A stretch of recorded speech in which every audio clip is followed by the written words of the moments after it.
Hello, welcome to Book Talk. I'm your host, Noah Crawford, and today we will be discussing the book To Kill a Mockingbird by Harper Lee. Before we begin discussing the book, let's talk a little bit about the author and some things you should know about the book. The author, Nell Harper Lee, was born April 28, 1926 in Monroeville, Alabama. In grade school, she was good friends with writer and author Truman Capote, who went on to write many great books and novels, and even make a movie. Although she only published one book, To Kill a Mockingbird, she won many awards, including the Pulitzer Prize for Fiction, the Presidential Award of Freedom, and the Quill Award for Audiobook. She is definitely unique in the fact that she does not enjoy making speeches, even after she won some of those three major book awards. She also does not make very many public appearances, except usually to receive these awards. Let's begin discussing some of the book's specifics. The genre usually would fall under coming of age and adventure, for that I've chosen. The book is set in a first-person point of view, directed by the main character, a young girl named Scout. The tone of the book is very childlike and informal, with a bit of playfulness added in just to make the book more bouncy.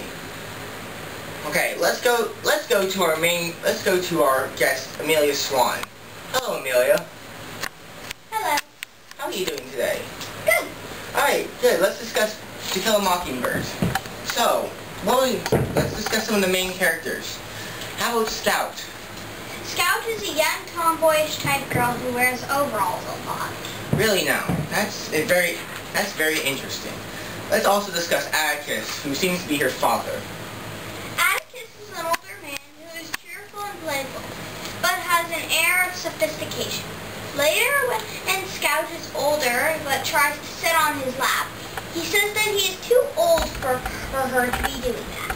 So he's a very old man, and he's also a lawyer. He also is a lawyer, who also helps this next character, Tom Robinson. Tom Robinson is a tall, muscular black man that is extremely kind and helpful. When asked if he received payment for chopping the Chiparo, he said, "I was glad to do." Page 191.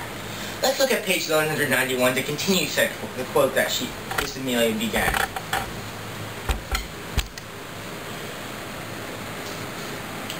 On page 191, when Judge Taylor asks, or when Atticus actually asks, "Were you paid for your services?" Tom Robinson, and I quote, says, "No, sir, not after she offered me a nickel for the first time.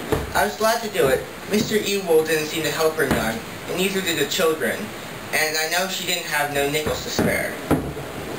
That's a very good thing. Alright, Amelia, let's discuss some character antagonists, such as Bob and Mayella Ewell. Do you want to start with Bob Ewell? Sure. Bob Ewell is a drunk who is liked by very few because of his rudeness, and because he lied in court just to protect his daughter. He gets Tom executed despite overwhelming evidence against him. Page 217. Page 217 is something another character said about Bob Ewell. Let's see what that is. The quote would be, "I wish Bob Ewell wouldn't chew tobacco," was all Atticus said about it when referencing Miss Stephanie telling the children and Alexandra how Bob Ewell stopped Atticus at the post office corner and spat in his face. That makes Bob Ewell a very unlikable man, especially since he chews tobacco, drinks, lies, and is basically a generally unlikable man. How about now let's discuss Mayella Ewell, Amelia? Yes, Mayella Ewell is one of the more innocent Ewells, but appears to have overwhelming sexual urges periodically. This is shown by, if you believe the mom, when she lures him inside their house to kiss him. Page 104 and 94. Let's check out page 194 and see what someone else has to say about Mayella.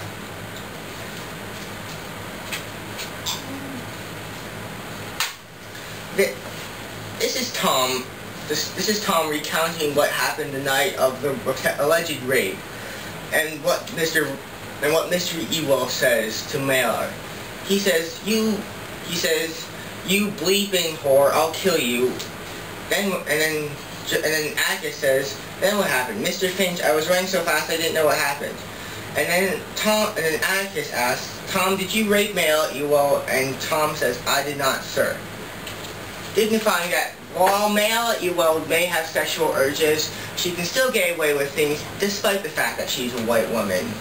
Or probably more because of the fact that she's a white woman, despite the fact that there's overwhelming evidence against them. Let's talk about 3 different settings, including the time, the place, and the circumstance, why don't we, Amelia? Okay, let's start off with the courthouse. The time would be in mid to late afternoon. They were there because of Tom Robinson's trial. Yes, the trial where he got convicted and was sent to prison to be hung, but instead got shot trying to escape. Yes. Next, let's go to near the middle of the book. They were in Miss Dubos's front lawn in mid-afternoon during a major turning point when Tom destroys her flowers. It was actually Jeremy, but yes, she did destroy her flowers, and when she found out, she made him read books to him for a month, in which he was very cranky, like normal. Very funny. But close to the end, they were at the school during the evening in October for Miss Merriweather's pageant. Miss Merriweather's pageant was for Halloween to celebrate the farming industry. Scout was supposed to play a ham, but she fell asleep in the uniform, or in the costume, and came out late. Alright, thank you, Miss Amelia. Now we're going to go to a commercial break.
Welcome back to Book Talk. I'm your host, Noah Crawford, and today we are discussing the book To Kill a Mockingbird. A random fact about it is that from page 1 to the end, it takes approximately 3 years in the book. Maybe a little more if you're being specific. But now I'm joined by my second guest, Abby. Hi, Abby. Hi. How are you doing today? Oh, I'm doing great. How are you doing? I'm doing quite well. Could you possibly give me like a brief plot summary, maybe like 3 sentences or so? Well, Scout and Jem meet Dick and hang out with him for multiple summers. One year, Tom Robinson, a black man, gets convicted of raping Mayella Ewell. Near the end of the book, Bob Ewell, Mayella's father, attempts to kill Jem and Scout, only to succeed in breaking Jem's arm and stabbing himself. I think that's a thorough summary. Don't you think so?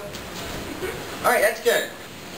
Now how about could you list one of the themes of the book and maybe give like an example of where that theme is used? Racial prejudice clouds judgment.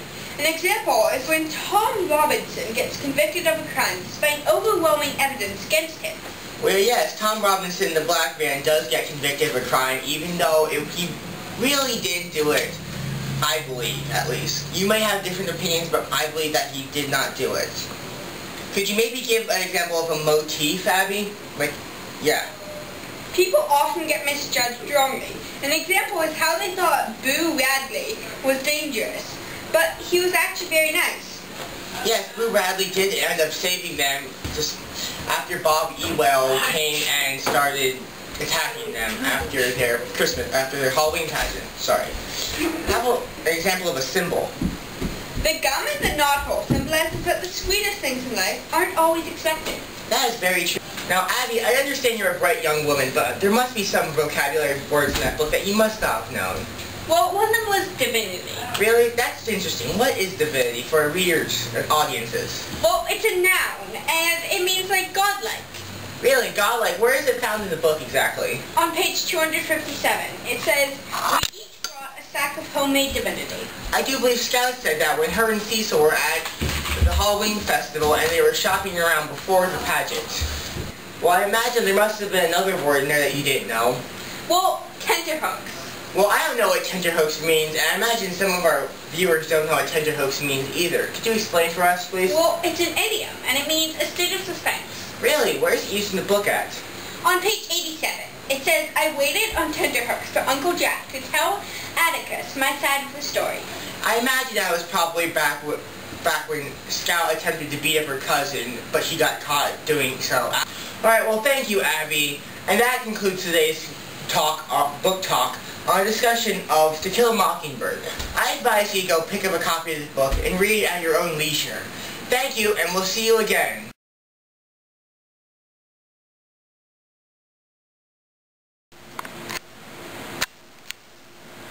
Oh, now it's letting me zoom in and out. Alright. Here's place A.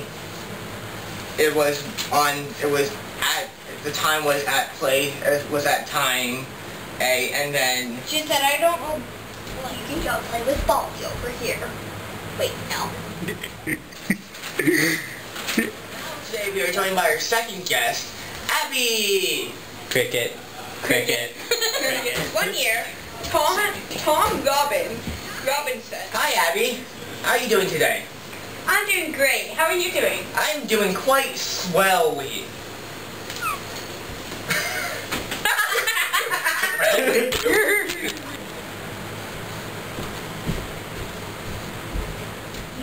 Alright. Alright. Jonah, Amelia, get out of this room. No. 3. Jonah, Amelia, no watching, no studio audiences allowed. Jacob, I got you. Ostriches, Jacob. Right, and you're not an ostrich. Go find And me an we're ostrich. back with Book Talk with your host, I swear to God, I just heard something go by there. This subject's a longer than 2, man. What? Are you in the state? And we're back with Book Talk with your host, Noah Crawford. Oh, crap. Now, could you discuss one of the major themes in the book and maybe give an example of where that theme is used? Well, radical prejudice. Oh my God! Divinity. What is divinity? Well, it's a noun. It's like, goodhood. It's found on page... Stop. From the pageant, before the pageant at the school, when something was happening. Stop.